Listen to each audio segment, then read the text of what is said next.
given the approach of summer. We will coordinate more and better to secure supplies. We will seek to maximize existing refining capacity in Europe and look into our rules on strategic and emergency stocks to see if more can be done.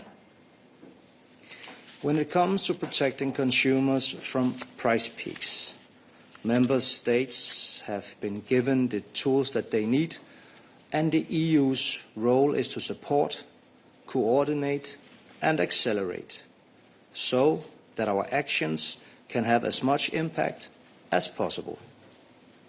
We present Member States with the best practices and the most effective solutions to protect the citizens and the sectors that are most exposed.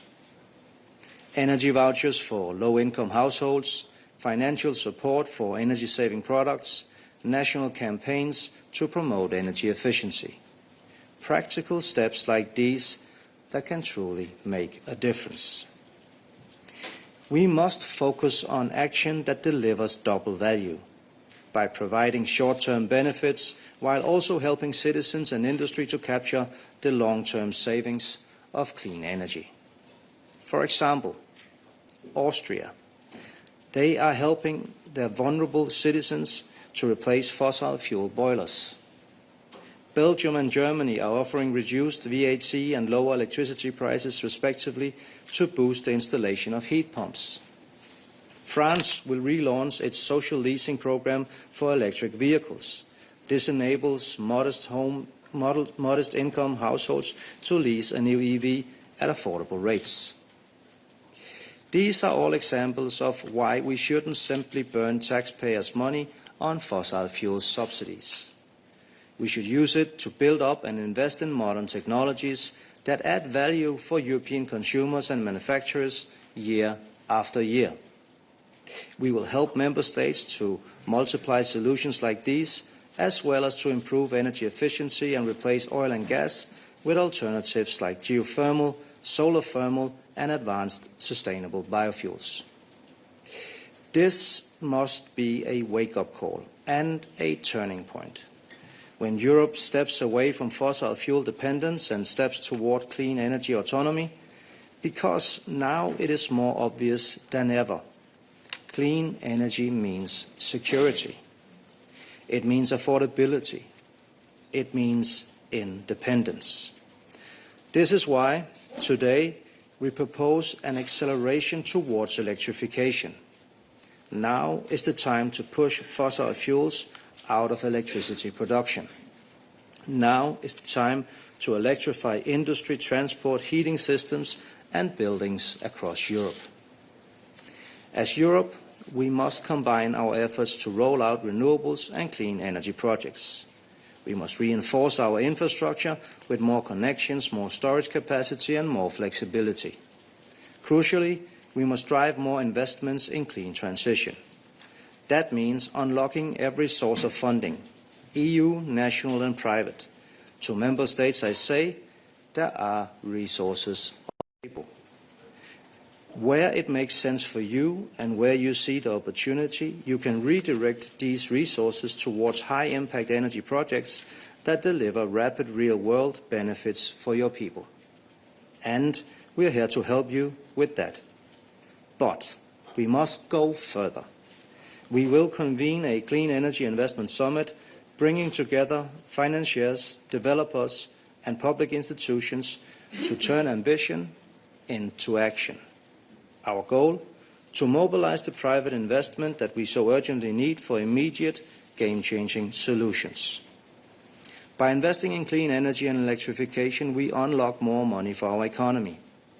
In 2024, we spent €375 billion on the imports of fossil fuels. In the future, instead of buying something and burning it to get energy and then buying it again, we need to produce our own homegrown clean energy. Thank you. Thank you very much to both. And let me remind you, as always on a college day, we have the pleasure and privilege of having all our team of interpreters are ready to translate into all EU official languages, so do not hesitate to make use of it. And let's start with your questions. Fabio in the very back. Yes, hi. Thank you for the floor. This is Fabio Napoli for the Italian news agency Public Policy. Here seems to be that the long-term objective is still the decarbonization. But at the same time, a lot of member states are asking to weaken the ETS system. So my question is, how can you ensure that all the change that you are going to make on the ETS won't go against the decarbonization objectives? Thank you. Thank you. Yes. Okay, I may start, and maybe Commissioner Jorgensen wants to continue. I think that what we have been experiencing along the years, and very much in particular in these very recent years, is that the best measure to ensure competitiveness in the case of our industrial sectors, to reduce vulnerabilities, weakness, dependencies from abroad, is to think on how we can make a wise use of energy sources that do not need to be imported. It is very difficult to think that we can be competitive if we rely on something that we do not produce. It is very difficult to think that we can be safe, secure, if we depend on something that we do not produce. And I think that the long-term signals being deployed alongside the climate policies, including the emission trade scheme, the cost of emitting CO2, has been one of the most successful drivers in terms of transformation of the energy systems and in terms of modernization, to the extent possible, many of our industrial sites. So we should not derail these long-term signals. And of course, we can learn from 20 years of experience.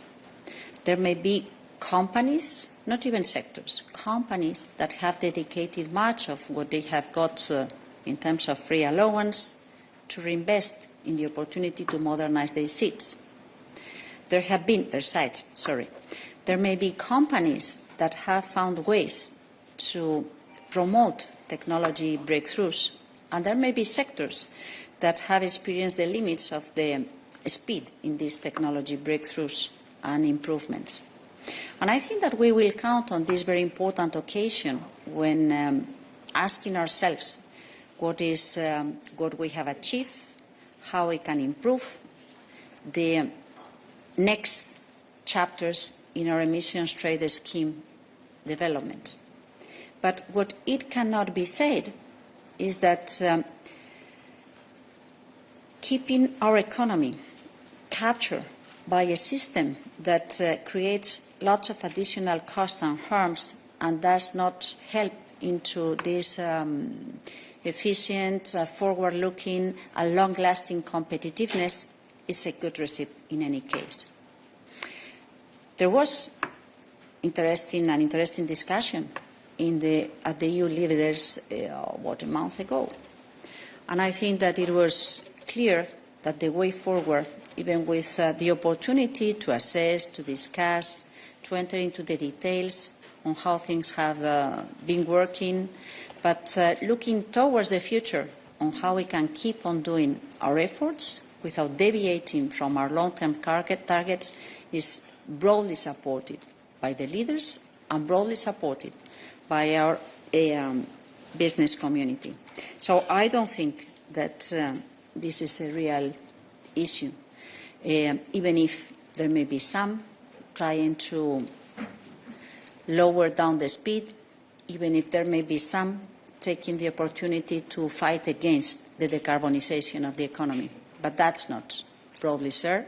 That's not the way the economics, the facts show where we can find our competitiveness and the modernization of our industry. not to forget that our main goal as European institutions, as governments, is to come along with our industrials to ensure that they are successful in this technology race that is already happening all over the world. Thank you. Commissioner? Yes, so I think Teresa actually explained it very well, but just maybe to add, ETS is the main engine of the decarbonization of Europe.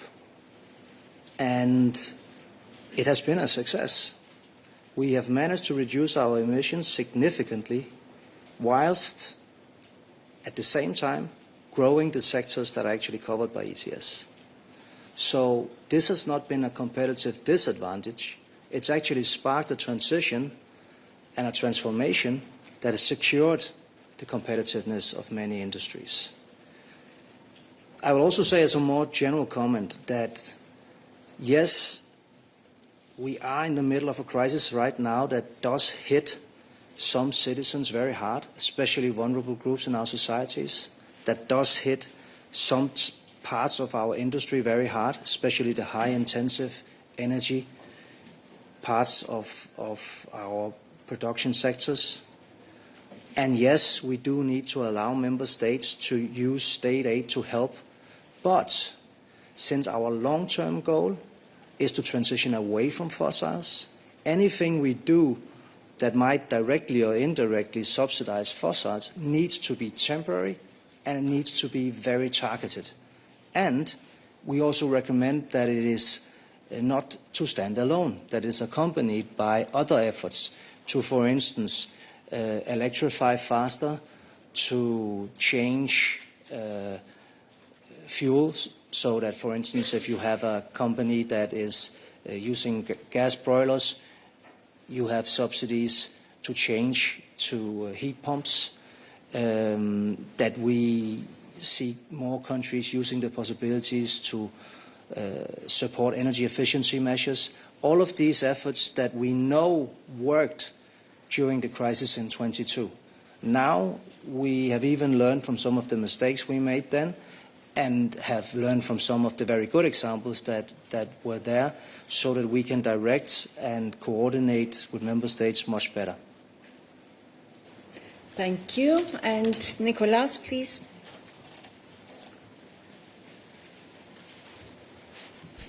Thank you so much, Nicholas Kohlmeier, for your active. Commissioner Jorgensen, you have yourself said that the EU must enact demand-side measures. People should drive as little as possible or potentially even take fewer flights. My understanding is that today the Commission is pushing for none of this. Why have you backed down from addressing the demand side of this current oil shock? And the second question, if I may, would be your demand to the co-legislators to finalize negotiations on the grids package by the summer.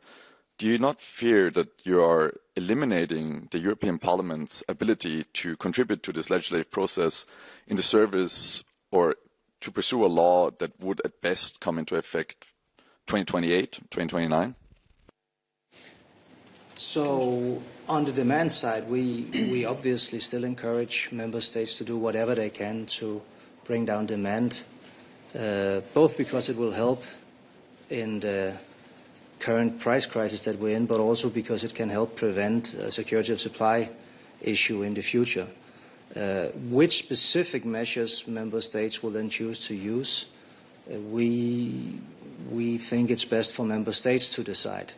I think what you may be referring to is that I said that indeed the IEA's different recommendations were good, and I do think that in general we can not only trust, we should also support the important work of Fatih Birol in the IEA, and I did so in this case. On the grids package, the biggest bottleneck as I see it potentially in the green transition in Europe is that if we don't have the transmission. I mean, we do deploy every year record numbers of new renewables. The year before last, it was 78 gigawatts. Last year, we haven't got the numbers yet, but I expect it to be close to 90. This year, we'll probably break records again. This is all good, and this is one of the reasons why we're better situated at dealing with this crisis than we were in 22.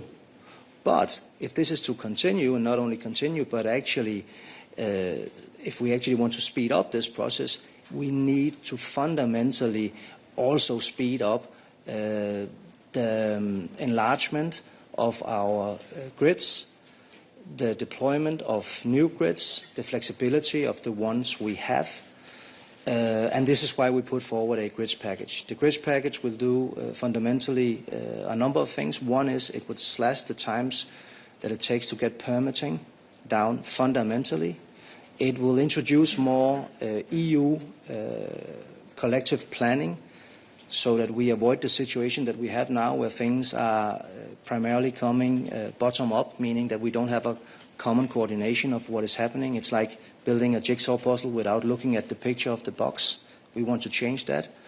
And other measures that will help facilitate cost sharing between member states. If we adapt these things and do it fast, then we can not only make the fast transition that we need more feasible, we can also help countries save money. Let me give you just one example. Germany loses 4 billion worth of value every year on curtailment.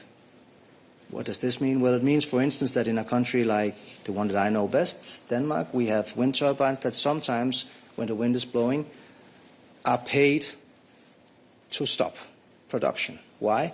Because the transmission net in Germany are not well equipped to handle it.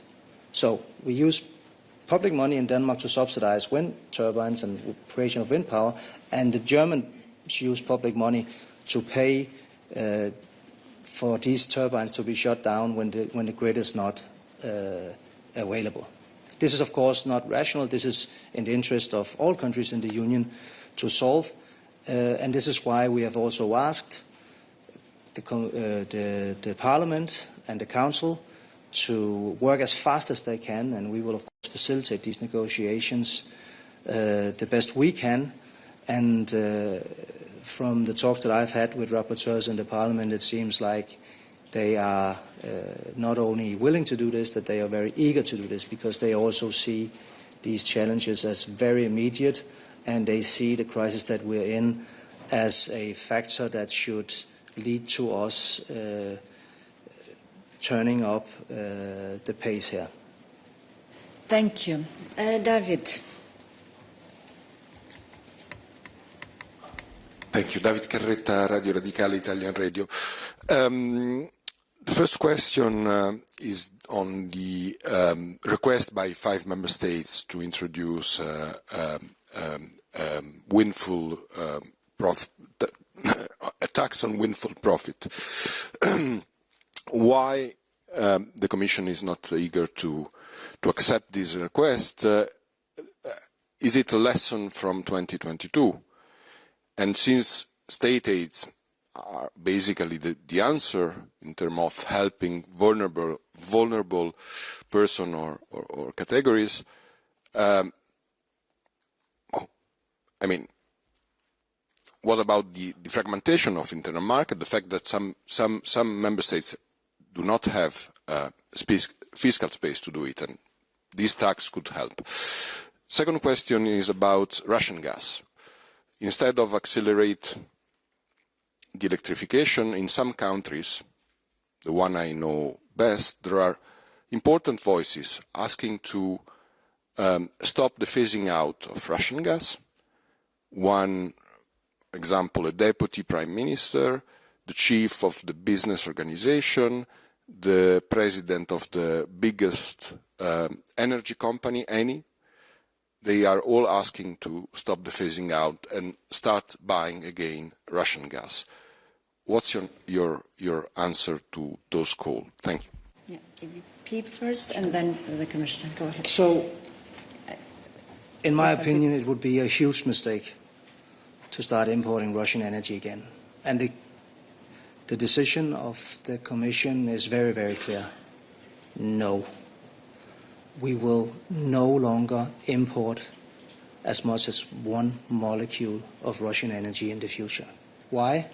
Because Putin weaponized energy against member states, because Putin used the energy to blackmail member states of the European Union, and finally, because if we buy his energy, we also help indirectly support the war against our friends in Ukraine. So it would be a terrible mistake, and we are not going to in any way change our plans. We have adopted the legislation, it's being implemented, and soon we will be out of a dependency that, frankly speaking, we should have gotten rid of many years ago. And EVP, please. Yes, because I love your two questions, because I think that your two questions allow me to stress the one related to Russian gas, echoing and deploying a little bit further, developing a little bit further the comments being made by the Commissioner Jorgensen on why it is so important for our democracies, for our freedoms, for avoiding subordinating positions, to develop and accelerate our energy package, why it relates to freedom, to capacity to decide, and to count on affordable ways to provide the energy that we need.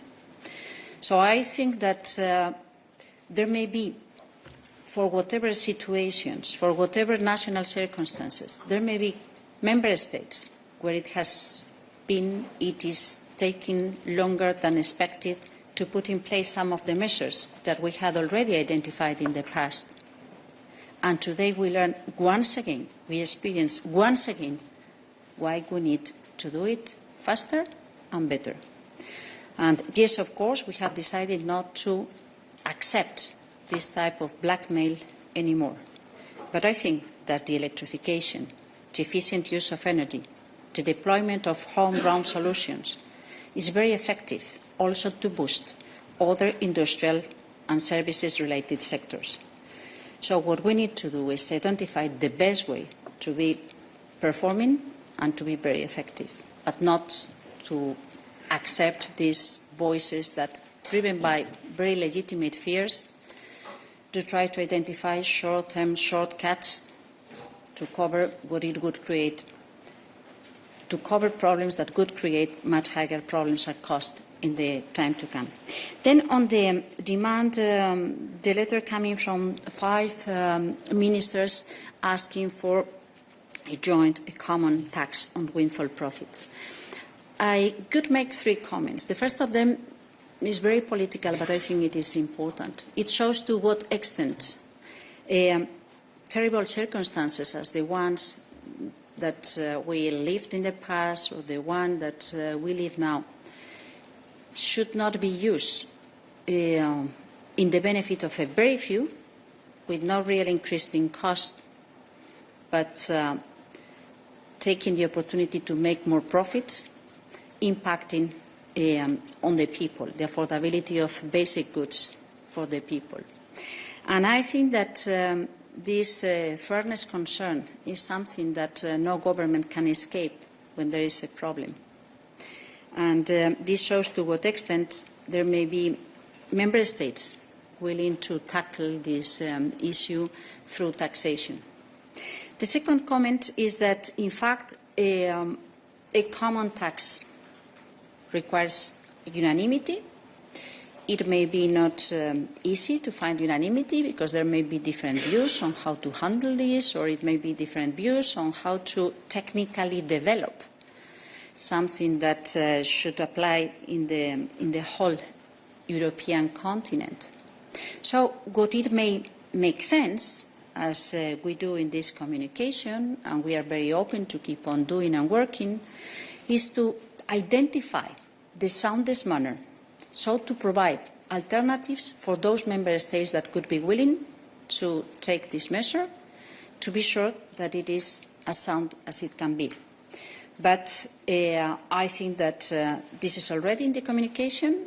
We will work with member states willing to enter into this approach. But as I said, for the time being, what we cannot identify is the opportunity to take a common decision on how to implement a common tax all across the European Union. Thank you. And we have several questions online. So I would ask Anna Matos to ask her question. Hello, can you hear me? Yes, Anna. Perfect. Thank you so much. Ana Martinez of the Portuguese news agency Lusa. I would like to have more a political assessment on how worried, how concerned is the Commission about the coming months, also regarding the jet fuel and the fuel in general, also taking into account that we are approaching summer and some EU member states, such as Portugal, are quite dependent on tourism. That's my first question. And my second, if I may, when can we expect the state aid temporary framework? And as my colleague said, some countries do not have the same fiscal space. So if you could please elaborate on this framework. Thank you so much. VP, would you like to start? Oh. Maybe I start with the assessment. So we have to be quite clear and blunt in our way of describing which type of crisis it is that we're in now. This is not a short-term, small increase in prices. This is a crisis that is probably as serious as the 1973 and the 2022 crisis combined. And this means that we are looking into some very difficult months or maybe even years, depending, of course, on the development in the Middle East. But even in a best-case scenario, it's still bad. If we imagine that there's a peace tomorrow, it will still take, for instance, Qatar, probably 2 years, maybe even more, to rebuild their gas production and transportation infrastructure. So this means that the world market LNG prices will not stabilize or even fall as was expected in the next couple of years. For oil, it's a little bit different. Probably we expect the production capacity to be able to be increased quite fast again, even though infrastructure has also been ruined here. But it'll still be between 2 to 4 weeks, and then, of course, there's the time that it takes to sail the products to Europe. So even a best-case scenario is a pretty bad scenario for the next months to come, and we will have effects for years. Our worst-case scenario can look in many different ways, of course, depending on the development, but it's clear that then we are talking very far-reaching and widespread consequences for our economy as a whole. This is why we are extremely eager to try and set in place policies that not only help us target and address the present price crisis, but also prevent that we will have an actual security of supply crisis in the future. Last point, jet fuel. This is the area now that is under most pressure, and IEA has estimated that within 5 or 6 weeks we can have a real security of supply issue, and this is an evaluation that we have to take serious, and even though we're not there yet, we can indeed end up in a situation where this will cause a real problem to us. This is why we propose today, or rather we declare today, that we will make an observatory where we have all the data needed. Where is the capacity? Who owns it? How much do we import? How much do we export? Where is it possible to redistribute if we end up in a situation like this? Because we are very much aware that our economies depend, of course, on the ability for us to fly. A lot of people are going on holiday this summer. A lot of cities and regions and member states are dependent on tourism. And, of course, they are very worried. EVP Rivera, please. No, thank you so much. Let's take the best-case scenario as described by Commissioner Jorgensen. The opening of the Hormuz Strait, the end of the war situation. It could mean the most effective economic measure. Yes, of course, we need to work for this scenario to happen. Even in that case, there could be impacts that will last. Even in that case, we are better prepared than in the past.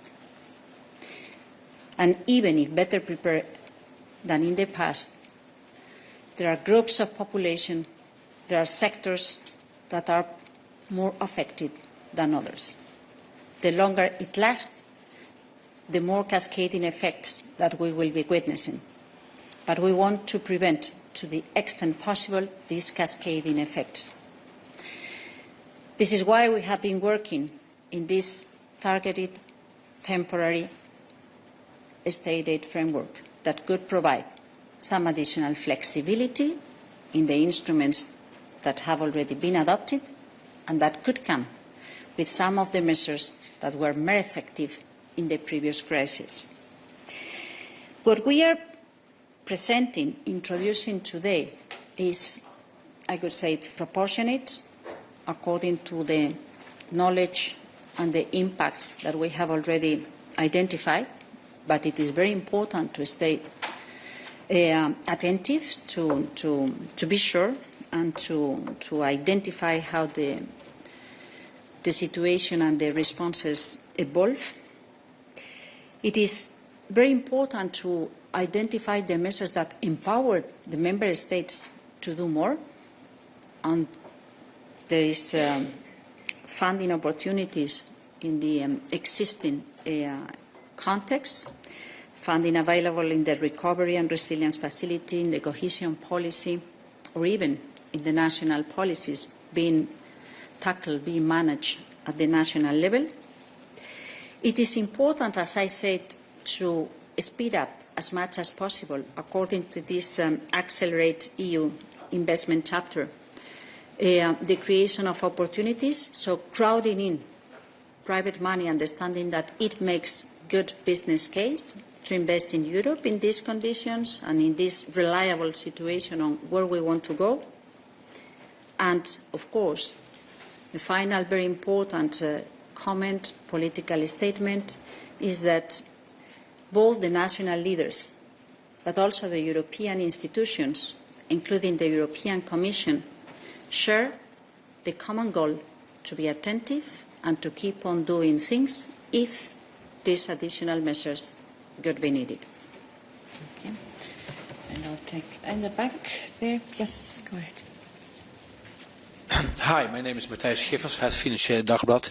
I have a question for Commissioner Jorgensen. You recommend member states to do everything they can to reduce demand. Do you recommend the European Parliament not to travel to Strasbourg next week as well? Thank you. No, I don't recommend that. That would have been a headline, I guess, if I did. There you go. I'm sorry you don't have your headline. Christian. Thanks, Paula. Christian Anna with Ants Europe. Commissioner Jorgensen, you mentioned that we need to act fast. So I'm somewhat surprised to see nuclear power mentioned in the communication, given that any investments in this is likely to be a decade or maybe more away from deployment. So I was wondering if you could clarify that. And related on the question that you said member states, it's up to member states to deal with any immediate measures to reduce demand for fossil fuels. I was wondering, I mean, that seems a bit, it's a bit difficult to understand given the gravity of the situation that you just outlined. So I was wondering, is it because of the, that this is politically divisive, or is it simply that the EU cannot do anything? Thank you. So there's a very clear distinction between very short-term measures and long-term measures, in the sense that if we are to make legislation in the European Union, and if we are to, via our different procedures, find financing, that obviously takes time. So, for instance, one of the most important things that we propose is the expansion of the European grids. I spoke about this earlier. Now, we will also help finance this, so we've proposed in the next MFF to allocate 5 times more money than in this MFF, so just under 30 billion euros. This is very necessary, this is very good, but this is in the next MFF, and this is for grids to be built in the future. Does it make it less important because it's something that we need to do in the next 5, 10 or 15 years? Obviously not. The present situation reminds us how important it is to do it as fast as possible, and this is why we, in the communication, not only on nuclear but also on grids, also on deployment of more renewables, also on better energy efficiency, also recommend and push wherever we can the more long-term solutions. But we will also put forward new objectives and new tools, and that will happen especially on electrification. And before summer, we will present in the Commission an electrification strategy, and that will include a target for the European Union on electrification. So that's one example. On the demand reduction, so again, some of the things that you can do that would work tomorrow are indeed national competency and is indeed something that they could do if they wanted to right away. One example is lowering taxes on electricity. Some member states have done this, and we have also in the communication other examples of member states that have introduced in this crisis measures that will actually work also very short term. One of those examples is making public support schemes for changing gas broilers or oil broilers with heat pumps or district heating. Anything to add? No? Then we are coming to the end of our time. Let's see if we can take still one or two questions, please. Hi, thank you very much. Alexander Chituk from Reuters News. I had two questions. The first was, how will the Commission make sure that the state aid measures it wants to propose to ease pressure of high energy prices on sectors such as agriculture, fisheries, transport will be fiscally sustainable? And the second, it says in press materials that the Commission will assist member states in the design of targeted, timely, and temporary measures to address the crisis, including a temporary state aid framework to support the most exposed economic sectors. Do you think the measures already announced by many EU governments in the past weeks match its criteria of temporary and targeted? And how will you make sure that there is a level playing field between the governments that have more fiscal space and those who don't? Thank you. Oh, thank you so much for the question. We will come up with this temporary and targeted state aid framework in the coming days. As I said, I think that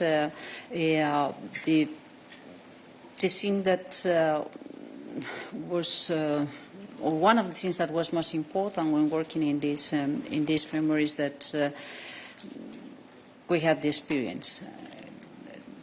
It's not, unluckily we had the experience, and I think that this helps to identify which are the sectors that need it the most, how we can do things that can be fast, effective, and temporary, as you say. And we also try to have the views, to count on the views of the different member states. This is important. There could be member states thinking that there are additional needs, or that measures should be designed differently. So we have been in quite a close contact with member states to ensure that what we present as the common framework can work in all member states. And I think that this is key, because you are pointing out on something which is relevant too. We don't want market fragmentation. We don't want to break the internal market. On the contrary, we think that coming up with a set of possibilities that allow member states to do things, reducing to the minimum possible extent the risk of introducing a level playing field among the different players is key, and that is part of the reasoning behind coming up with this temporary framework. Introducing some additional flexibility for a very short period in some of the measures being adopted under the 4.5 of the Clean Industrial State Aid Framework may be helping in more structural changes that could be a little bit more challenging in the current context, but I think that this is key. The additional related comment is, what about the fiscal space? What about the eventual funding from different sources? That is not part of the discussion for the time being. I think that, as you know, what we try to respect and to be quite disciplined on that is the existing framework. What it may come later on, we don't know. But for the time being, this is what we've got. The fiscal space, the fiscal rules, and the existing funding that is already available. And we are doing it, I would say, making a proposal that can be very effective with the existing tools. But as I said, we all need to be quite attentive on how things evolve and to what extent the response or the needs may change in the coming months. And we conclude with the last question here, please. Thank you very much. Ian Johnston from the Financial Times. Just two quick ones. One that seems not quite answered previously. Is there a recognition with this package that windfall taxes and price caps on gas didn't work last time in the last crisis? And on jet fuels, how quickly can you put in place these measures? Because, as Fatih Birol has warned, we will face shortages in Europe within 6 weeks. Will we be able to stave those off, or are we looking at cancelled flights? So the first question was asked and answered already. Indeed, anything you'd like to add? On the first question, I could say no. There is no recognition that it didn't work. On the contrary, I think that the fact that we count on this letter shows that for certain ministers, for certain member states, this is something that deserves attention yet. And speaking about the situation, I know the best, not because of my current capacity, but because of my previous capacity. I could say that we took measures that were quite effective in order to protect consumers. For instance, introducing a tax on the additional raise of prices when power companies felt like breaking existing contracts and paying the penalty and offering a new contract doubling or tripling the price. And we said, okay, if you do so, there could be a tax on that. And what had happened is that the incomes did not come up from the tax perspective, but the contracts were not broken. So I think that, no, there may be different options thinking about this, and there could be different appetite and interest coming from the member states. And what it is our duty as Commission is to come along with those member states identifying things that are not part of the common menu to be as effective, as fair, as sound as possible, and that's what we intend to reflect in this communication. Would you like to add, Commissioner? No, just on the jet fuels. So the work is ongoing. We've already started. Whether or not we will manage to prevent or limit a security of supply crisis depends on the duration of the crisis. We do everything we can to make sure that we will coordinate better in the future, have new tools to have the overview of refining capacity and stock in our different member states.